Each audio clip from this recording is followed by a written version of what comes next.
And Mark Skwarek calls himself a new media artist, and he's working with mobile augmented reality, intervention, social justice, biofeedback, and a global network. And he's one of the founding members of the artist augmented reality group called Manifest.ar.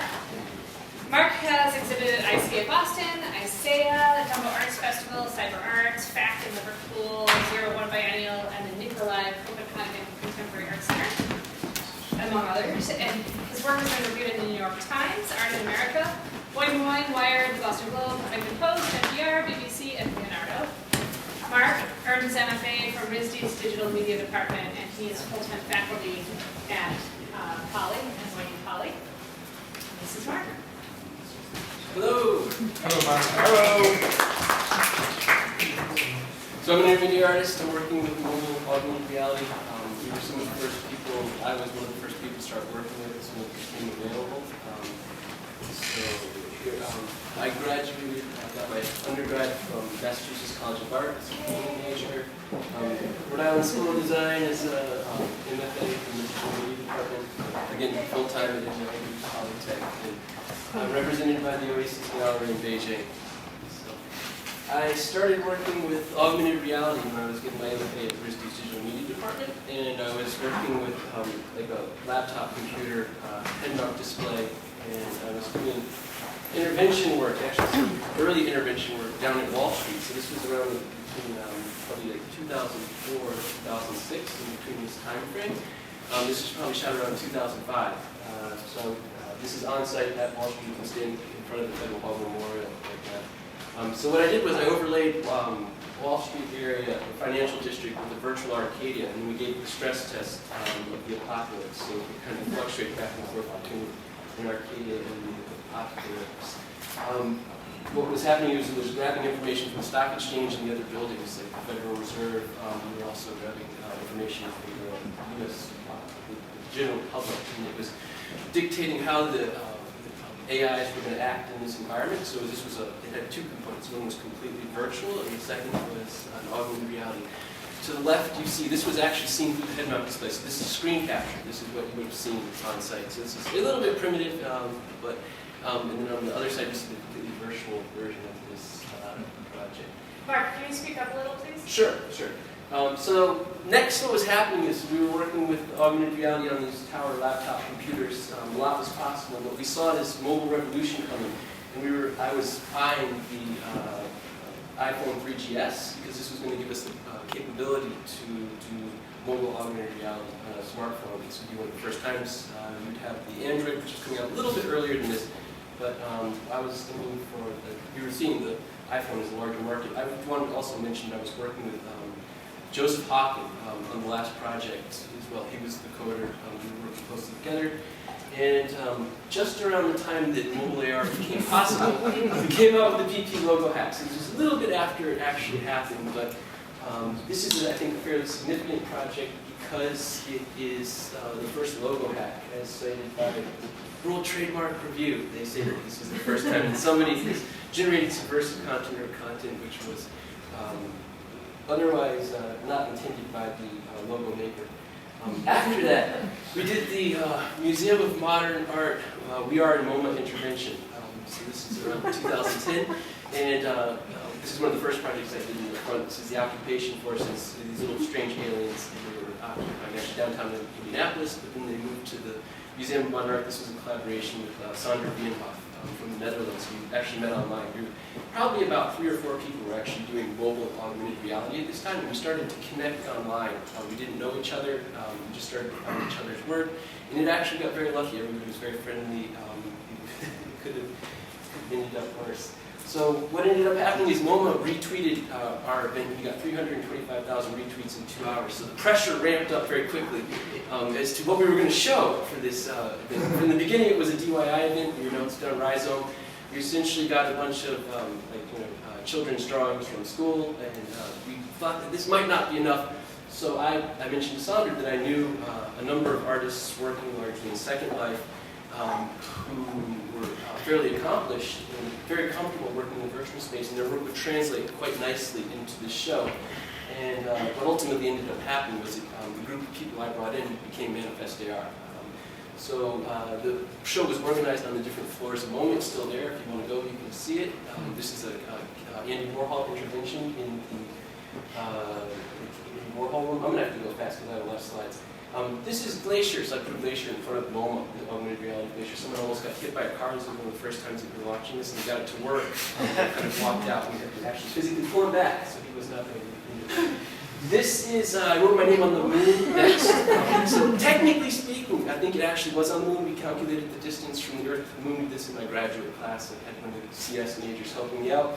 And we got a picture of it on the moon. It's sort of there, very, very tiny, difficult tree. But, it was a performance as well because people excavating on the moon, so my augmented work, of course.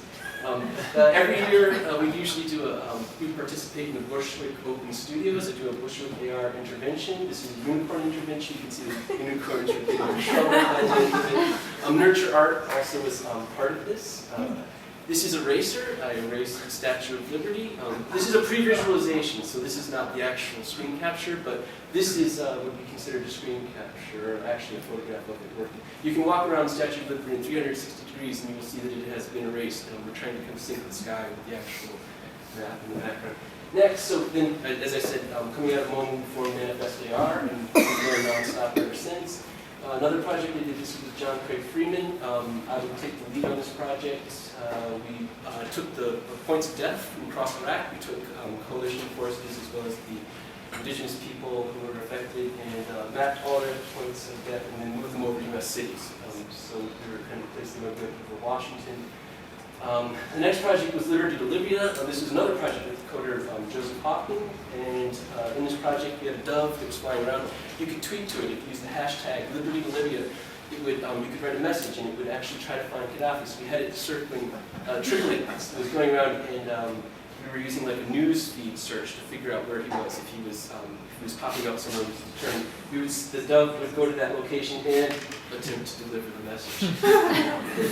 Next, around this time you have, maybe a little further back, this is out of order, but the disaster in Japan, the earthquake, and we did the Sea of Tweets. So basically you could tweet Sea of Tweets, and what would happen is it would make a paper crane, it would lie on the water, and then they would gently kind of rest on the coast. And then ideally what should happen is you can click on the augment, so I'm looking at it with my smartphone, I can see the paper unfold and I can read the message that was coming to us. We understand that this is on the wrong side, but the people of Japan see Fuji as a symbol of strength or unity. Next project, Korean Unification Project. So I was working with kind of erasing the scars of war. I do understand that this doesn't kind of address the ideological divide between North and South, but it was supposed to create a vision of a unified Korea so that people could hope for a day that there was peace. So this is what I was doing with augmented reality. Another pre-visualization, this is at Banjuma, at the DMZ in Korea. So I actually went there. So this is me at Banjuma in Korea. You see these blue houses. What would happen is if you walk to the other side, you're in North Korea. Here I am, standing in North Korea. And there's a screenshot of the augments. It's pretty hard to see. But what's happening is we only had like 3 or 4 minutes when we actually got to the site to do this. They were rushing me through. It was extremely high security under these situations. They were very tense. They showed you pictures of people getting killed before they let you go. This is along the DMZ. This is another fortification. I think this is, I'm going to mangle this from like 40 hours or something. I'm sorry, but so I augmented this as well. You weren't able to look over the other side of the barrier. So I'm playing by the rules. There were a lot of rules. No videos taken along the border. I actually think it's a really bad idea that they were letting people go on these tours because a lot of people were not obeying the rules. This is augmented reality on the South Korean side. So I'm masking out some of the military fortifications. Excuse me, could you continue to speak up? Sure. This is the first augmented reality in North Korea. So you're looking at the first augmented reality in North Korea right here. This side is South Korea, that side's North Korea. So that's augmented reality. It's actually over a little military structure that they have here.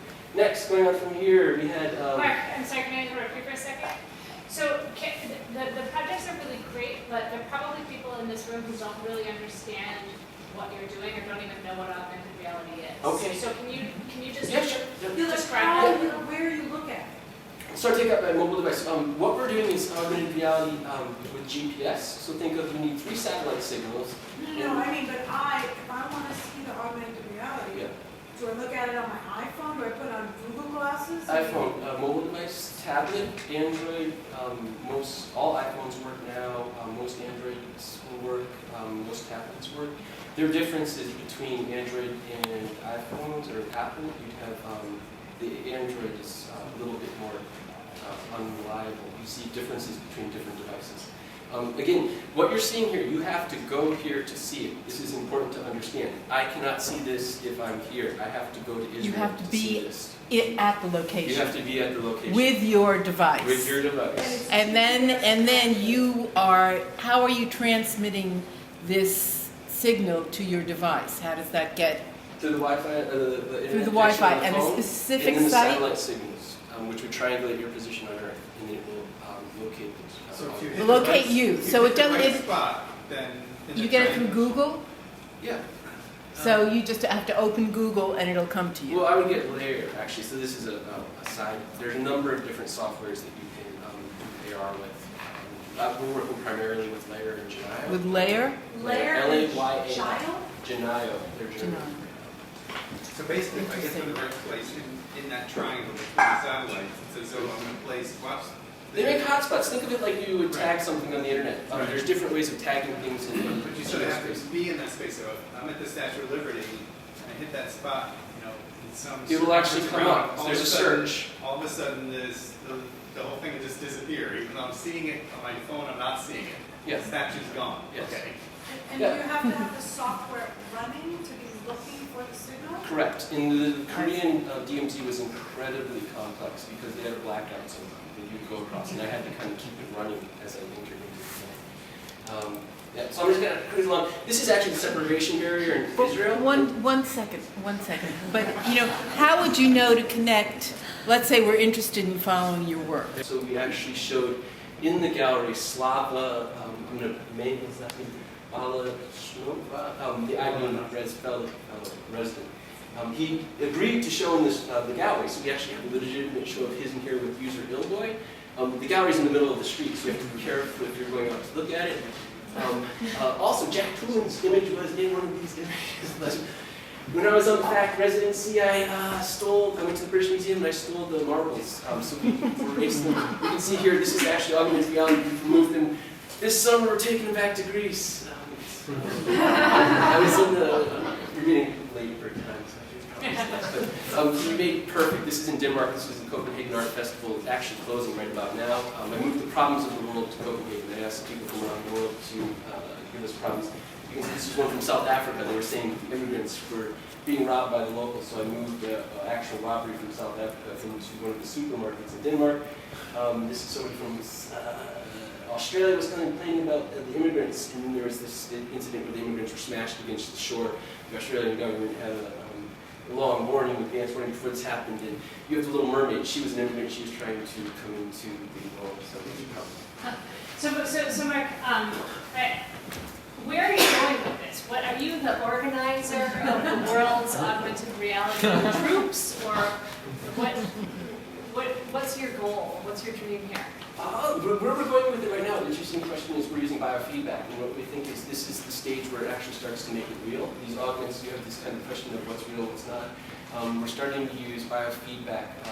One example would be very quickly, I made a hole through the earth in the 01 biennial, which just happened.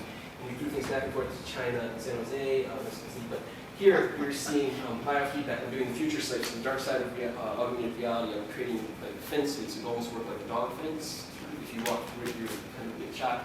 At the same time, I'm monitoring people's brain waves to figure out how hard they're working. If they're not working hard enough, they receive this. If you want to get shocked, come back. Finally, the very, very, very last one is this one here.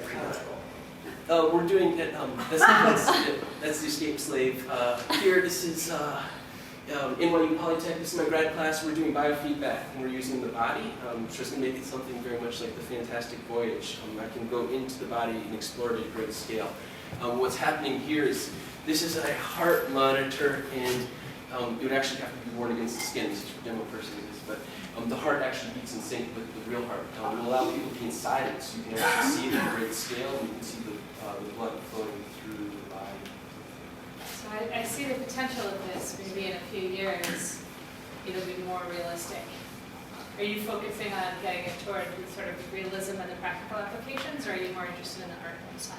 I like the art side. I think we're in a beautiful moment, or we were in a beautiful moment, because it's very easy to make projects very quickly. And I think as you start to kind of hit this hyper-realism, you start using normal maps on the 3D models, it ramps the time up. It's going to ramp the processing power up, the coding going into the projects.